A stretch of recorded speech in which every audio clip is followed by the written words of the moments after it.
एक बार माता सती ने महादेव से प्रश्न किया कि हे प्रभु, हे नाथों के नाथ,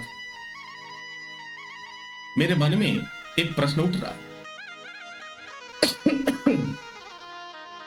और मैं उस प्रश्न को, उस भाव को आपके समक्ष रखना चाहती हूं।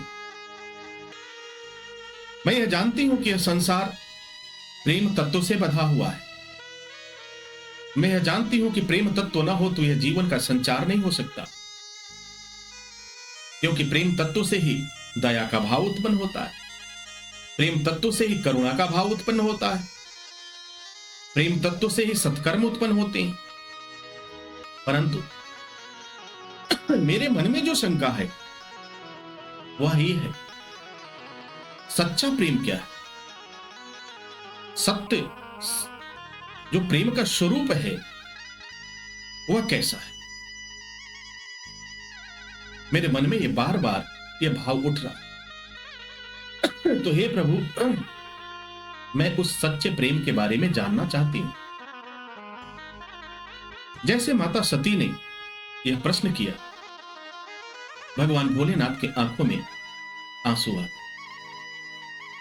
भगवान भोलेनाथ की आंख नम हो गए और एक अश्रुधारा बह चली। माता सती तत्क्षण महादेव के समक्ष और नजदीक चली गई और बड़े ही स्नेह से कहा कि हे प्रभु, क्या मैंने कोई गलत प्रश्न कर दिया?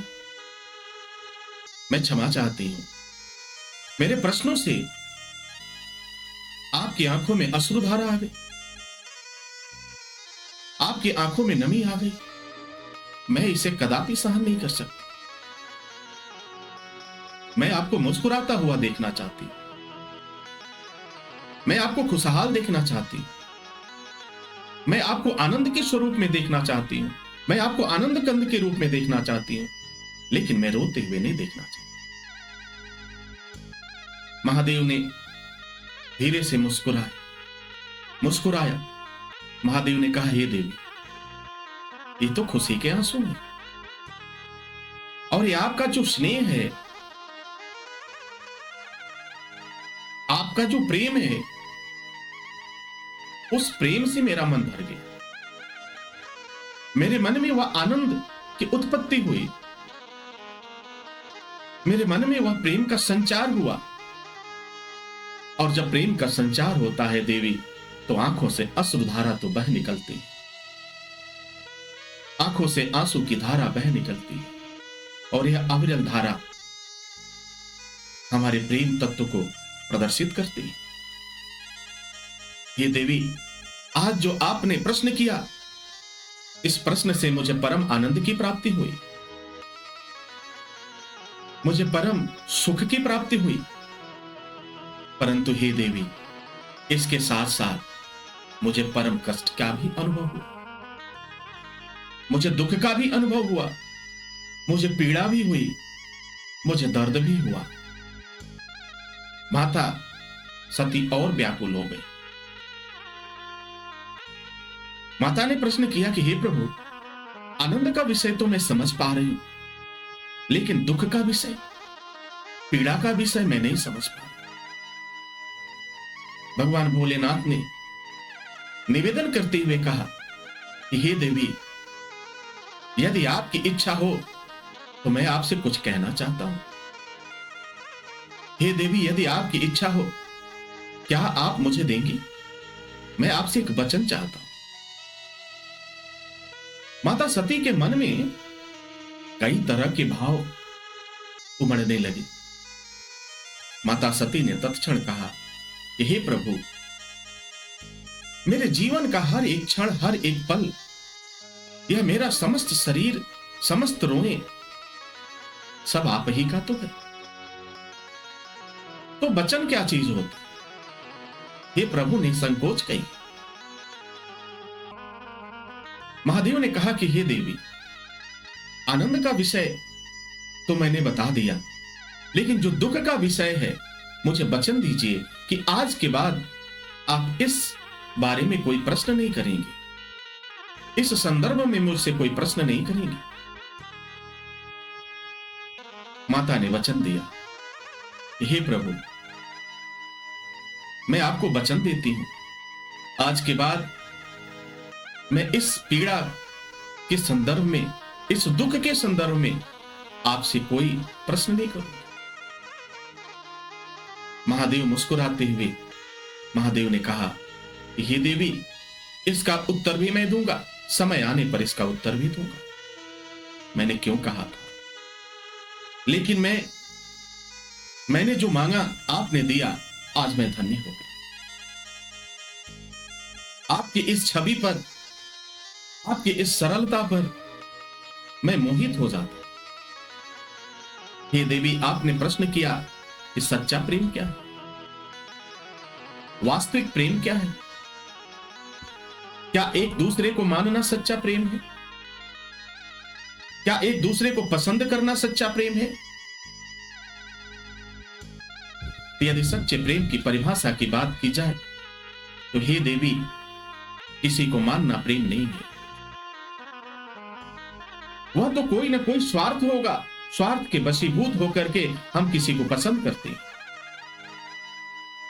कुछ पाने की इच्छा जब मन में जागृत होती है तो हम एक दिखावा करते हैं।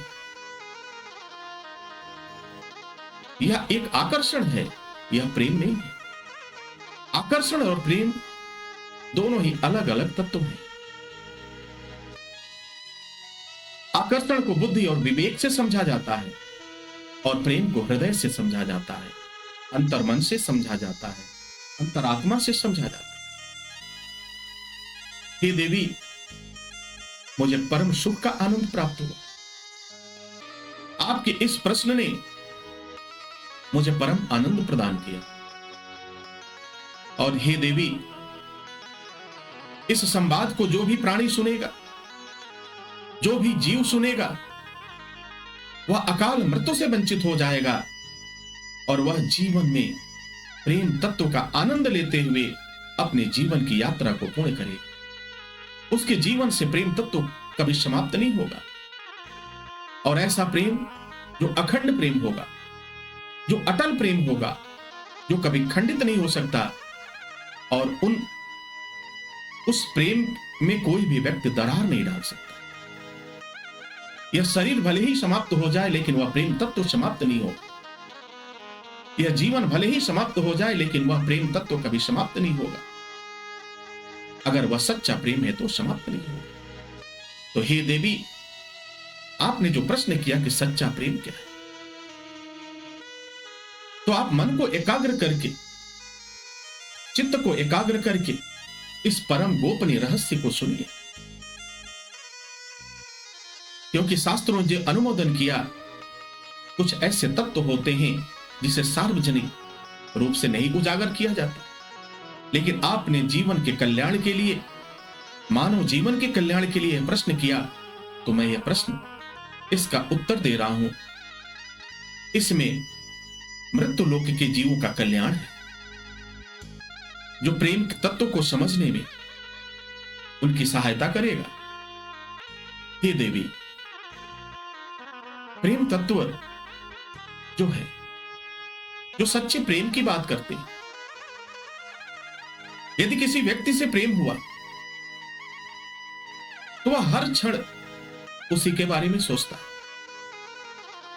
उसकी हर एक बुराई उसे अच्छी लगती है, उसके द्वारा बोले गए कटु वचन भी उसे अच्छे लगते हैं, क्योंकि वह तो उस सच्चे प्रेम के स्वरूप का दर्शन कर रहे हैं। और सच्चे प्रेम में, जो सच्चा प्रेम होता है, उसमें मेरा निवास होता है, परमपिता परमेश्वर का निवास होता है। और जीवन में प्रेम तत्व का उदय एक बार होता है, और वह यदि उस प्रेम तत्व के उदय को हम वास्तविक प्रेम में परिवर्तित नहीं कर पाए और फिर लेखा जोखा में लग गए, फायदे और नुकसान में लग गए, लोक लाज में लग गए, तो महाराज वह प्रेम तत्व परिवर्तित होकर के उसका स्वरूप आकर्षण बन जाता है। तो आकर्षण कभी प्रेम नहीं हो सकता। आकर्षण एक माध्यम हो सकता है, लेकिन प्रेम नहीं हो सकता।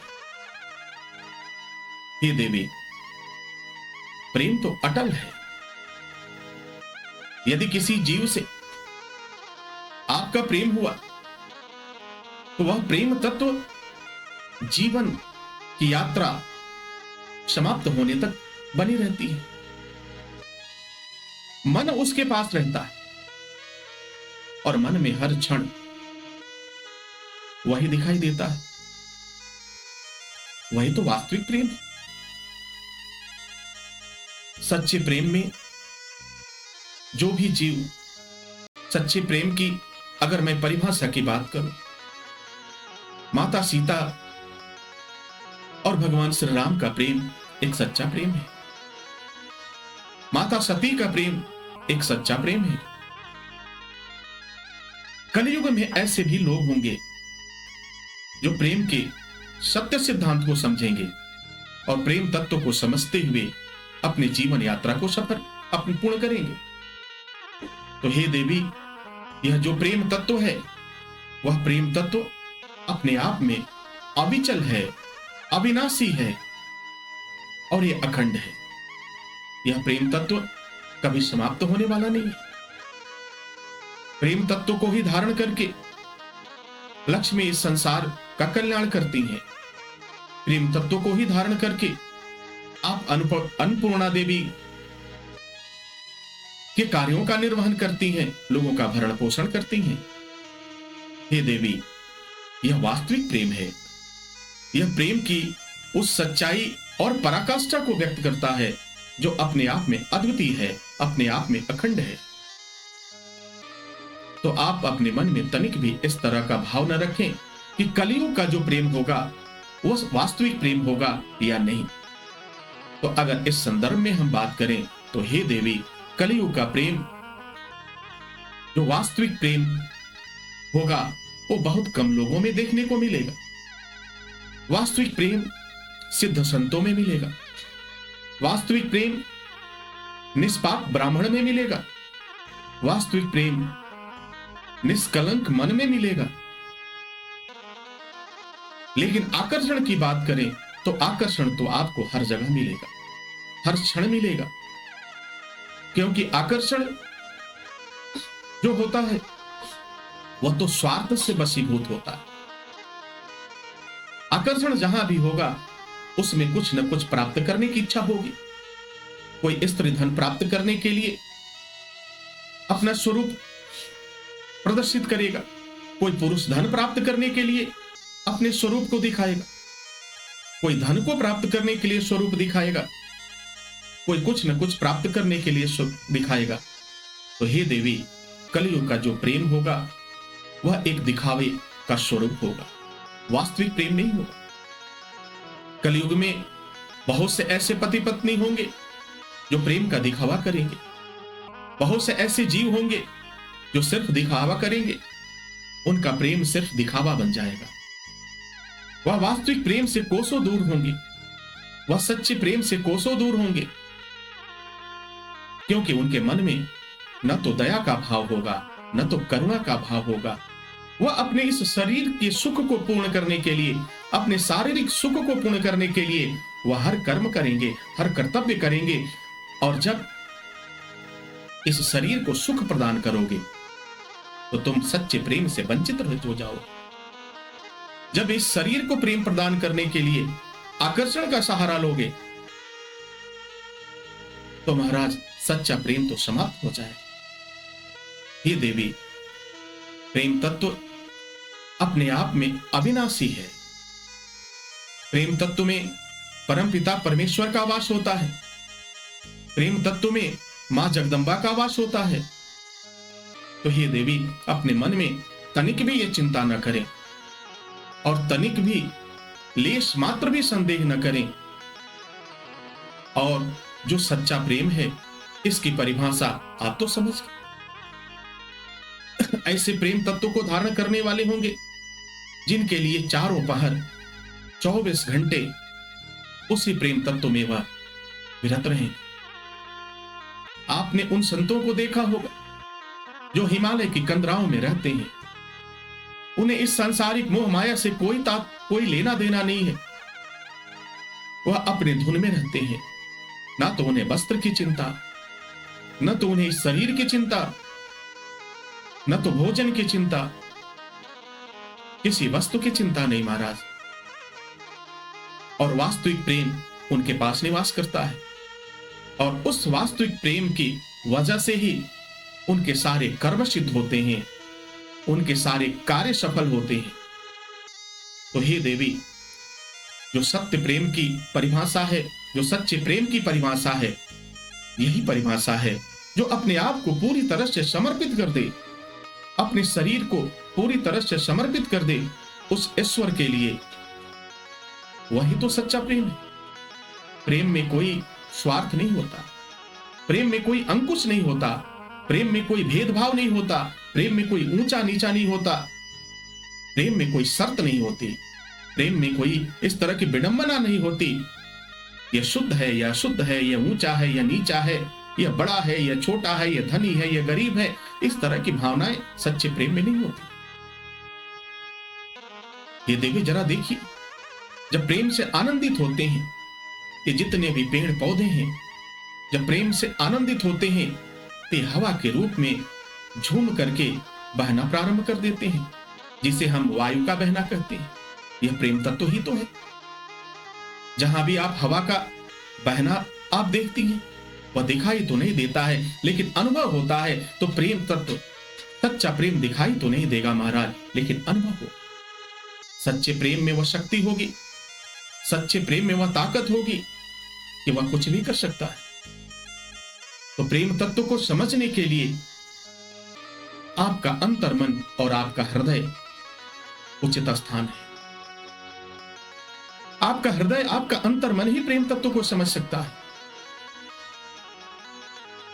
यदि हम दया के भाव से प्रेम तत्व को समझने का प्रयत्न करें तो यहां भी हमारे साथ धोखा होगा, आप पर अंकुश लगने लगेगा। यदि हमने करुणा के भाव को धारण करके प्रेम तत्व को समझने लगे तो प्रेम करने वाला व्यक्ति स्वार्थी हो जाए। वह आपको अपनी जागीर समझने का प्रयत्न करेगा, वह एक बंधन में बांधने का प्रयत्न करेगा। और सच्चा प्रेम तो बंधन से मुक्त होता है। सच्चे प्रेम में ना तो कोई बंधन होता है, ना तो कोई दिखावा होता है, ना तो किसी तरह का आकर्षण होता है। प्रेम तो प्रेम होता है महाराज। और प्रेम को प्रेम की भाषा से ही समझा जा सकता है, मन की आंखों से समझा जा सकता है, अंतर्मन से समझा जा सकता है, अंतर्मन की भावों से समझा जा सकता है। प्रेम को कभी दिखावे से नहीं समझा जा सकता। आज का प्रेम क्या है महाराज? अगर अच्छा गिफ्ट दिया तो बहुत अच्छा प्रेम किया आपने। अगर आपने लाखों रुपए का डायमंड का ज्वेलरी दे दिया, गोल्ड की ज्वेलरी दे दिया, तो आप बहुत ज्यादा प्रेम करते। नहीं महाराज, आप प्रेम नहीं करते। आप तो सौदा करते हैं अपने शरीर को खुश करने के लिए, और उस सच्चे प्रेम को प्राप्त करने के लिए आप पैसे से कुछ क्षण को खरीदने का प्रयत्न करते हैं। यह सच्चा प्रेम नहीं है, यह तो आकर्षण का वस्तु है। इसमें तो कहीं ना कहीं लालच समाहित है महाराज। इसमें तो कहीं ना कहीं एक तरह का लालच है, कुछ प्राप्त करने का लालच है। प्रेम कभी कुछ मांगता नहीं, प्रेम तब तो कभी कुछ नहीं मांगता। प्रेम तो निस्वार्थ होता है, उसमें किसी भी तरह का कोई स्वार्थ नहीं होता। वह अपने जीवन के इस सफर को, इस जीवन की यात्रा को प्रेम के प्रति समर्पित कर देता है। हे देवी, मेरे उन भक्तों को तो देखो जो भभूत में रहते हैं, जो श्मशान में निवास करते हैं, जिन्हें इस संसार के बारे में कोई चिंता नहीं, लेकिन फिर भी वह मेरे प्रति समर्पित रहते हैं। वह गर्मी सहते हैं, वह जाड़ा सहते हैं, वह बरसात को सहन करते हैं। क्यों सहते हैं? मुझे प्राप्त करने के, क्योंकि उनके अंतर्मन में मेरे प्रति वास्तविक प्रेम है, वास्तविक सच्चाई है। और इस बात को आपको समझ लेना चाहिए, आपको जान लेना चाहिए। तो हे देवी, सत्य सिद्धांत की बात कहता हूं, हमेशा इस बात का ध्यान रखना कि वास्तविक प्रेम और आकर्षण में बहुत ही अंतर है। तो मुझे ऐसा प्रतीत होता है कि हे देवी, सच्चे प्रेम की परिभाषा और सच्चे प्रेम की उत्कंठा को आप समझ चुकी हो। कलयुग में भी सच्चे प्रेम करने वाले हों, उन्हीं पर यह सारा धर्म टिका होगा, धर्म की डोर टिकी होगी, धर्म का बागडोर टिका होगा। तो हे देवी, अपने मन में किसी भी तरह की चिंता न करें, लेश मात्र भी चिंता न करें।